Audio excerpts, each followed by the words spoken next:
cabin. Hey everybody, welcome back. Well, today we're going to be doing something a little different. That's right, as you see, the bench is pretty clear, except for our mascot back there, the old 17 there. Um, we're going to be doing a Zoom call with another collector. That's right, Matt Cumberledge is going to join me, and we're doing a collaboration video this time. And we're going to be talking about condition, we're going to show some lanterns that we've decided to leave alone the way they are, and talk about why you would want to leave certain lanterns alone and, other ones maybe not so much. So please join us as we have this discussion. It's going to come at you here in 1, 2, 3.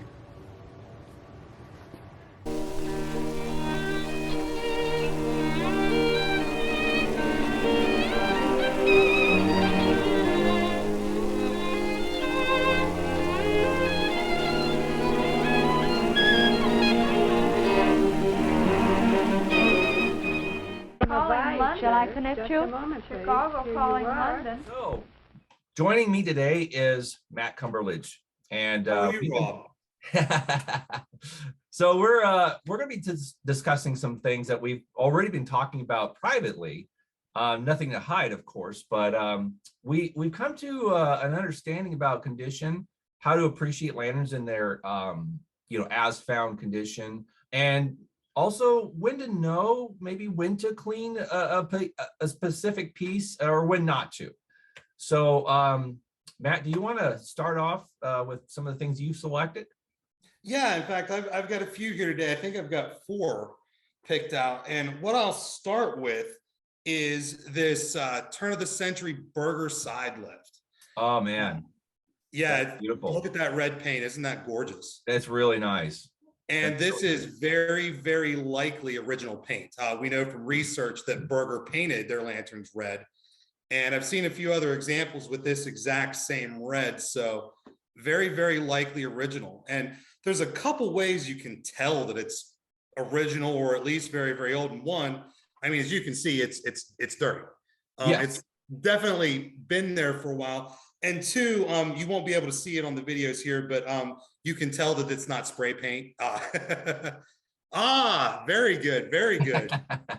You can tell that it's not spray paint because in places you can actually see the brush marks on it. And another good indicator is the bottom's also painted. A lot of times when something's painted later on, the bottom isn't painted. So very true. The bottom and the top are the same. That's an indication, not necessarily proof, but that's an indication that it might be an original finish.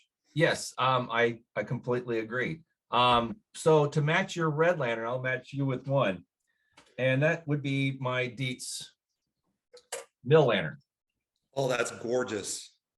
Thank you. I'm really proud of this one, and I got this off of eBay. And as you know, that most times people are asking a lot of money for these underwriters lanterns, and they are often either stripped completely or the paint has worn off or they have been, as I like to say, candy coated. Mm. And this thing, for some reason, it didn't sell as much as they usually go for. I think I paid under 60. Oh, wow. But of course, shipping will, bump that up. Yeah. I got very fortunate with this, but then I realized it was unburned when I got it. It wasn't burnt ever. When the wick was still brand new in it. You could tell it was an old wick, but it was brand new. And I'm like, whoa, there's no signs of smoke or any exhaust in the chimney or the smoke bell up here. I'm like, this thing is just sat on a shelf. Well, when I went to, turn the wick up, it wasn't turning up. And there was a problem with the burner. The burner was faulty. So this must have came in a batch, and like maybe a half dozen, and it was had a faulty burner, so they never used it. So it just sat on a shelf somewhere in a very dry, cool place, and it was just became perfectly preserved. So wow. Yeah, and as you can see underneath, it's pretty nice. It's pretty nice. But the thing that really kind of, I guess I don't want to sound rude, but I get tired of is seeing these mill lanterns get fully fully restored to some degree, and everything's painted red, and it looks like they just dipped the whole thing into. Hi, Ashley. Yeah. She's in her Sunday best.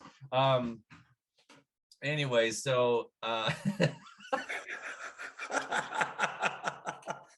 glad to see you from the back. It is my best angle. Not at all. Not at all. Anyways, yeah, I'm doing this in the living room, so yeah, it's not fair for me to monopolize it for the next 20 minutes. But anyways, the funny thing is with these mill lanterns, they were never really painted completely. I mean, every part was never painted. I mean, we got, your globe plate was bare, your burner cone was bare. And of course, the section of the draft tube right up here was never painted because, well, paint causes more friction. Yeah. And it would just flake off anyway. So, they were very practical in their application. So that's one way when you can tell if it is a very nicely painted lantern. You can tell by what is painted to see if it's original or not. That does help. But with this thing, I just love the with that crackling alligator scaling going on from years of sitting somewhere, and the I guess you could call it dirt. It doesn't really come off, but it's just it deteriorates and darkens with its atmosphere, and you know what I'm talking about. Yeah, and quite honestly, I think that darkening of the paint and the staining there's nothing more beautiful than that on a lantern. No, there's really something to be said about that, and it tells a story. It does. Use, because these were tools. And, for those who like to clean them up, I have nothing negative to say, but I, in my opinion, it kind of robs the piece of its character, of its history, of its story. And if you were to find one of these lanterns in its natural environment, which would be, a factory or a mill of some type, it would definitely have some grunge to it, and I think it actually suits it very well. Absolutely. Yeah. So I'll see your original red paint, and I will one up you. You already know what I'm bringing out. I see your smile. This is a Dietz number 13, mid 1890s, that has the entirety of its original Japanning. Yes, that is amazing. That's beautiful. Yeah, this is a special piece because you just don't see intact Japanning like this. No. And of course, this one has the lettering around the tubes where it was presented by a livestock company. We don't know who it was presented to, but the company was Garrow and Kelly, and it's just, stunning, and original tin reflector. And in fact, that reflector is another indicator of how you can tell if a finish is original, because they wouldn't have originally painted that. So if you see a dash lantern of some kind and the reflector is painted, that is not original paint. And again, we've got the Japanning present on the bottom. Oh, wow. And of course, this one's cool. It's got the Circle Cross logo, which we all love. It's right around from 1891, 2 or 3, right around there. Yeah. Yep. That's amazing. In this instance, probably 1892. That was the year this company, this Garrow and Company, was established. Okay. So pretty likely, probably right there at 1892. Okay. Yeah, I agree with that. Absolutely. Yeah, the tinning, you can tell that just sat in someone's office or home or something for many years. This was likely never used. This was absolutely. Yeah. Never used. Yeah.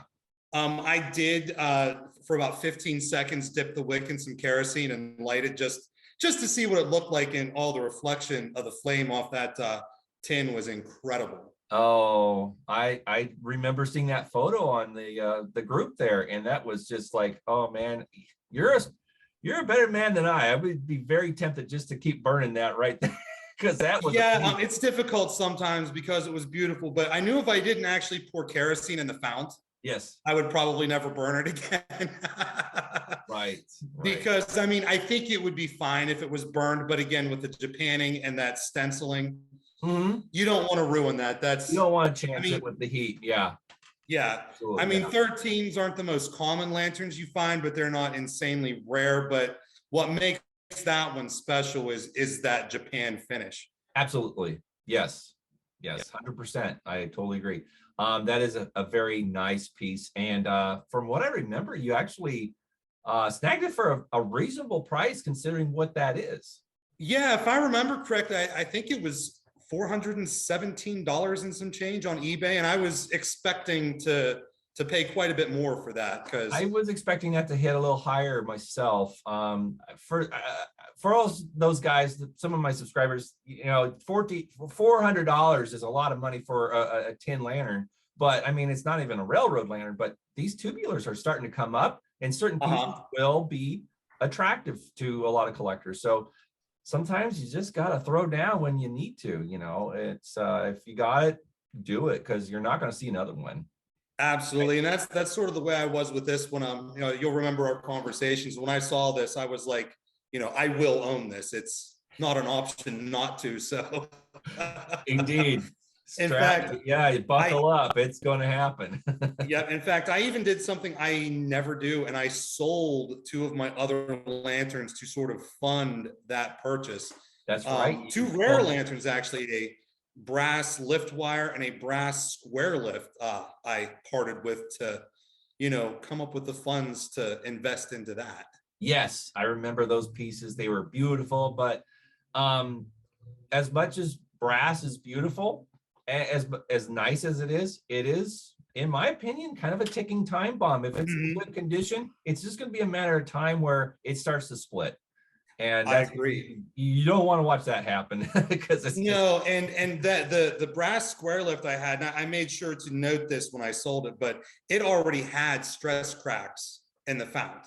It's still displayed well, but you know, you're absolutely right. They're ticking time bombs, and they're pretty, but you know, I do, with limited exceptions, like to burn my lanterns, and you just never know what the longevity of something made entirely of brass is going to be. Exactly. And with heat being introduced to a brass frame and then it cooling off after the flame is put out, then that will expand and contract, and it's just enough to make it quicken the process.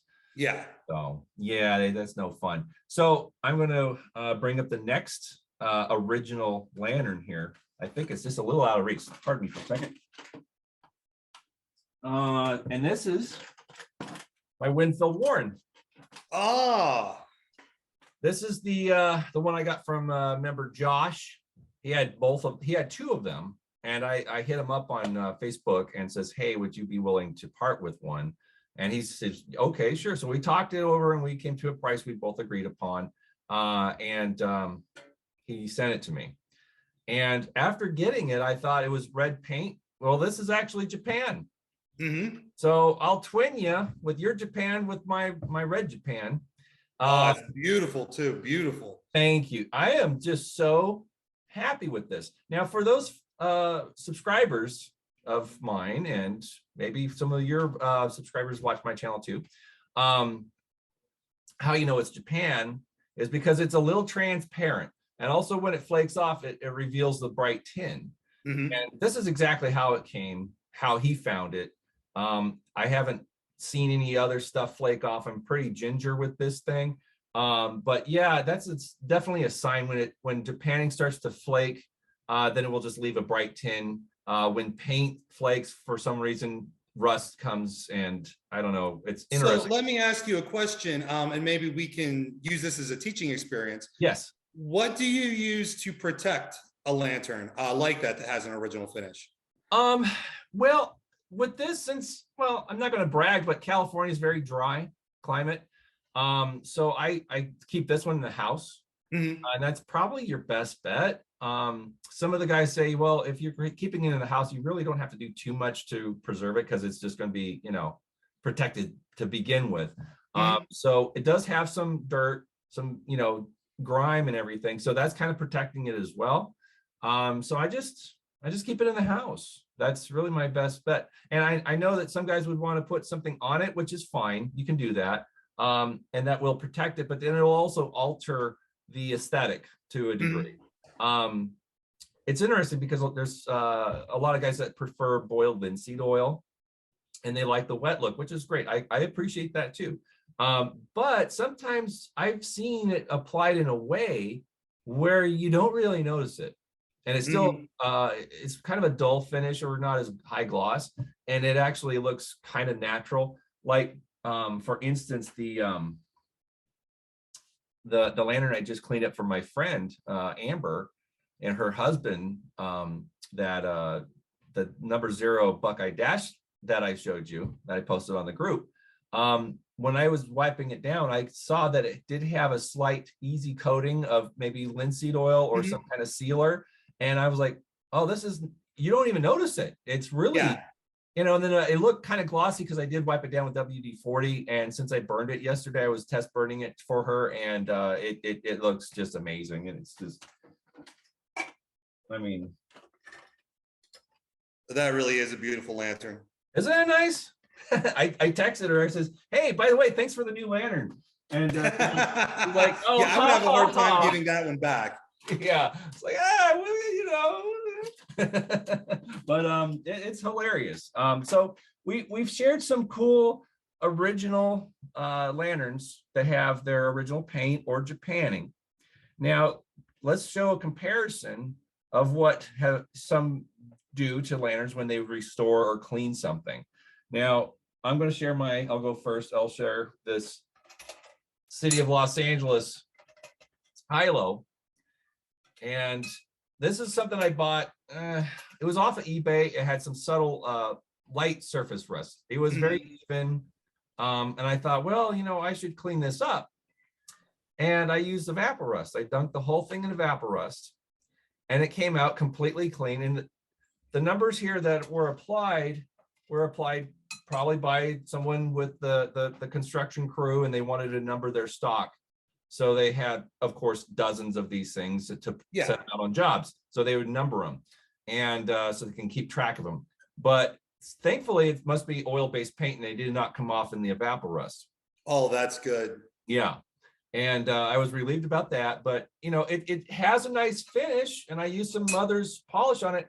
But as nice as it looks, I actually like the other LA high-low that I have that I got in Visalia, and it's crusty. It was painted black. I stripped it, and this beautiful brown patina was under there. And it just looked great. It has dents, and it looks like it was really, really used. Yeah, and there's a lot to be said for that. Quite a lot to be said for that. Like I've got here, this is a Prisco number 2 Hot Blast. Yes. And very similar to yours. In fact, I think it was even Evaporust that was used on this. But Evaporust doesn't always get everything.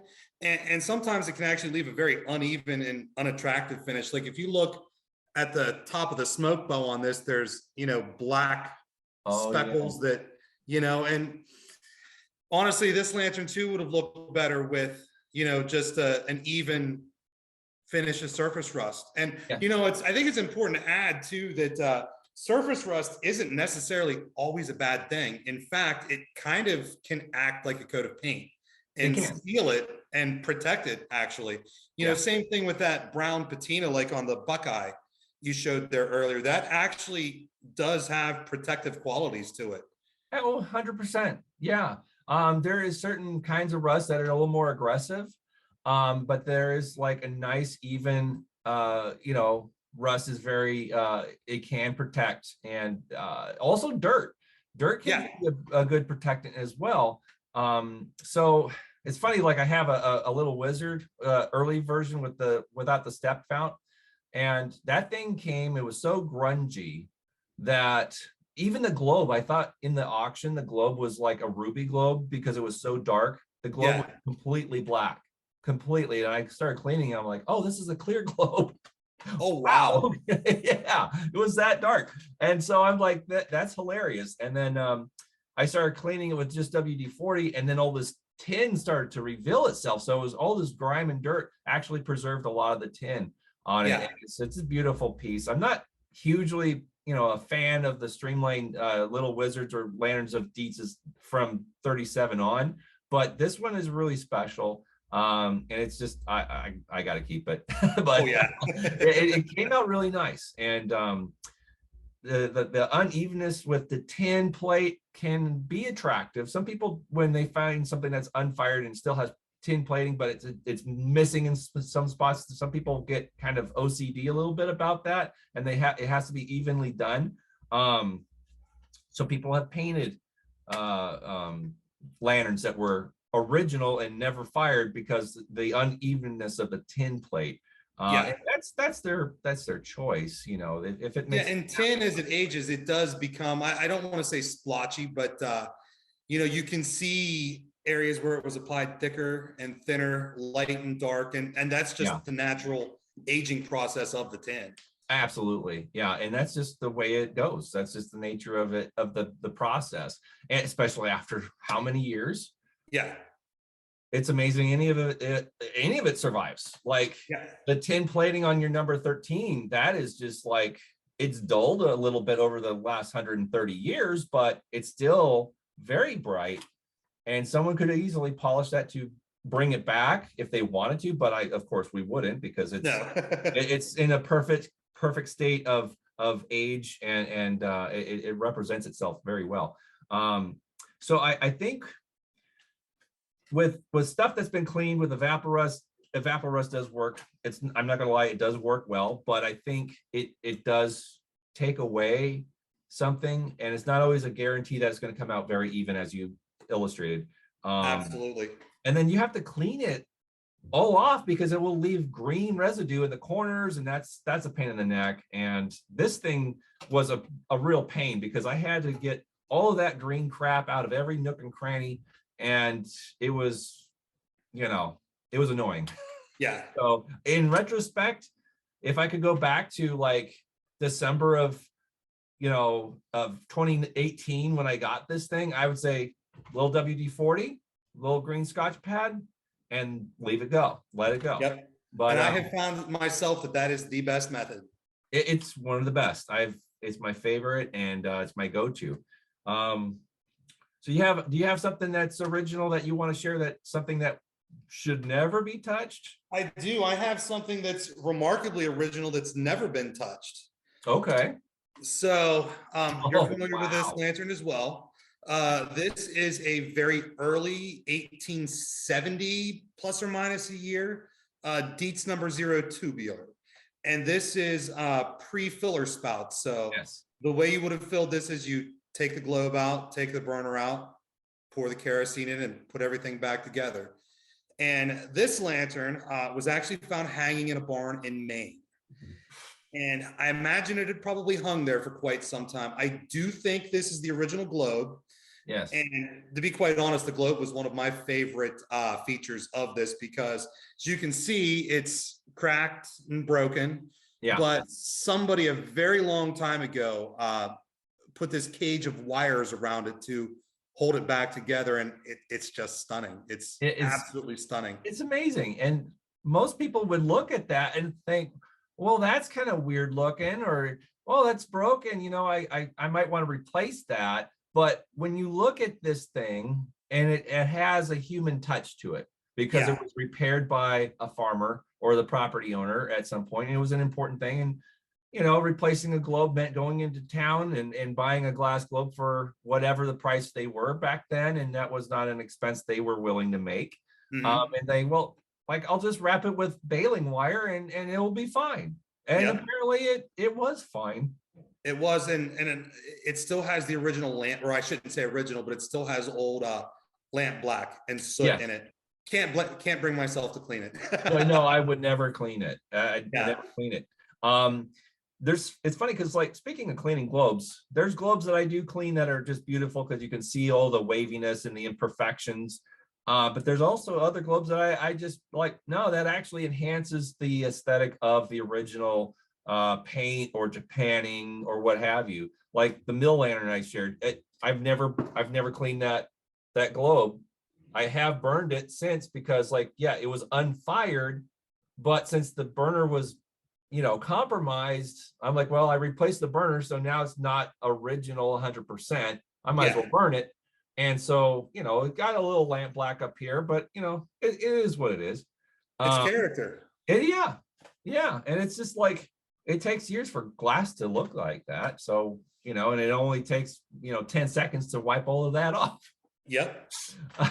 But yeah, with the Winfield, I haven't cleaned the Ruby Globe. It's got some soot in there, and I think it's just, it looks perfect. It's just perfect the way it is. Now I wanted to say I don't have it anymore. I sold it in 21, but something I will share to illustrate a point about cleaning things that are rusty that have obvious pits. Mhm. So when lantern's pitted and it is rusty, does one really want to go full tilt on it? Because I think once you pass a certain point, it's going to be, oh, that's way more noticeable Yes. than it was before. And I made that mistake with a Victor. It was my very first single wire guard Victor, 1890s, early mid 90s.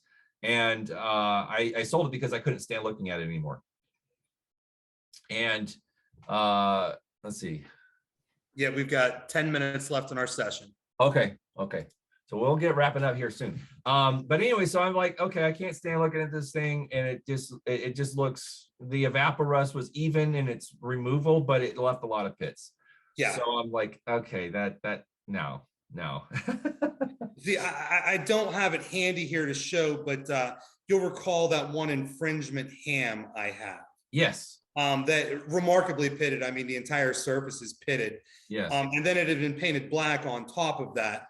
And I knew I wanted to take the black paint off, but once I got the paint off, I just left it. It's a dark brown, rusty finish, and I just left it like that because, again, if I would have soaked that in something, the pitting would have been more noticeable. Whereas I ended up with something that looks like a 130-year-old lantern and Yeah. still works and displays really well, actually. It does. No, absolutely. So here's my example. Here's my SG&L crystal. Mm. And when I got it, it was a basket case. I had to replace the globe plate because it was Swiss cheese and you know, whatnot. And I, of course, I found an SG&L globe for it. But this thing has a rough, you know, it's got texture. Yeah. And so do the air tubes. It's got some texture going on. So it's not going to win any beauty pageants, you know, but for what it is, I just did a light WD-40. I've had this since early 2019. And I just did some WD-40 and then just did some others over just to bring a little bit of a sheen to it. And I think it's just perfect. I mean, even I would agree. The air chamber, the manifold back here's got some rust through that I might want to fix at some point, but it doesn't hurt it. It still burns just fine.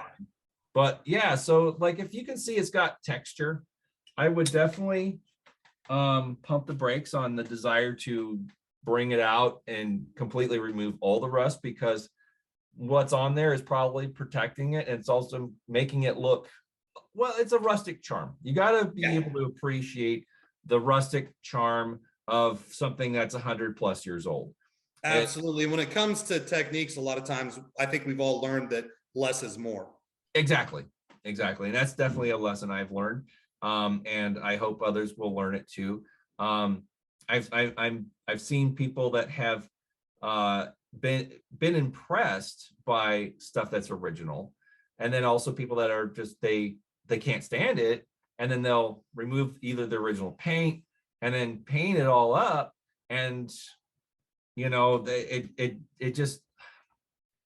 that's not really the point of antique lanterns, in my opinion. I agree. And making something look brand new or close to it, I think that's not the goal for a lot of collectors. It's kind of preserving something. Now, if something is kind of rusted out and you can repair it and replace air tubes and make it functional, I think that's a great skill. That's wonderful. Mm-hmm. I completely support that. But if you find something that's 100%, you have to let the lantern talk to you. And it will. Absolutely. You look at it and say, okay, let's just take a look and say, tell me something. And you're like, okay, I think it doesn't need anything because it definitely tells a story. Yeah, absolutely. I couldn't agree more. Yeah. Thank you. So looks like we're running out of time here, Matt. Yes, it does, but it's been fun as always. It has been fun. I think I will have one quick parting little share. This is something that's really great. This lift wire, SG&L. So if somebody finds something with this dark, this is not rust. This is just aged metal. Yep. And the tin will darken, given the right circumstances. It will just darken, and then this. I hate that P word, but the word patina is absolutely what this is. And patina is protective. Exactly, it is protective. Yeah, double P. But yeah, there's I think some people misunderstand patina for oxidation, which it is, but it's not. Yeah. It's not going to consume the lantern and leave you with just a roached out thing. But yeah, it can be polished. It could be polished to be brighter, but that's awesome. It just, I know I'm preaching to the choir. Absolutely. Yeah. But hey, this has been fun. We'll have to do it again. Yes, we will. Yeah. So I will I'll get this all bundled up, and then I'll post it hopefully tonight. And then we'll look forward to the next time, and we'll talk about other things we want to discuss, because I like a collaboration. Maybe next time this will be for your channel, because you do have a channel too, right? Kind of. I've not really done much with it. I think I've released one video, so It was a good video. You need to get on that. Yeah, I do. I'm creatively lazy sometimes. it takes work. I understand. Yes, it does. Yeah, it's a commitment, but yeah, you do good stuff. Awesome. All right, everybody. Thanks so much for tuning in, and we'll be doing this again. And I like trying to do collaborations. I think Ken, with lots of trains, has talked about doing a collaboration. Oh, that would be fantastic. I think it would be a lot of fun. He's a great guy, so I respect him a lot, and it'll be fun to do that. And I think he's one of my earliest subscribers to the channel. So yes. Yeah. Well, as I understand, he recently got a really cool lantern that he may like to show off. I think I know the one you're talking about. Yeah, he hasn't shown that off yet, I think. Not to my knowledge. I just watched his video this morning, but he didn't share that. So, but we'll get in it. So more fun times ahead of us. Have a happy Super Bowl Sunday for those who enjoy football. I will be enjoying the snacks and the food with my wife, but not the game. We'll probably watch a movie. Here. Yeah, I have no dog in that fight, so it's all good. All right, Matt, thanks again for taking the time out of your day to discuss the fun things in the lantern collecting world. Oh, and thanks for having me. Absolutely, it's a pleasure. All right, take care now. We'll talk to you later. You too.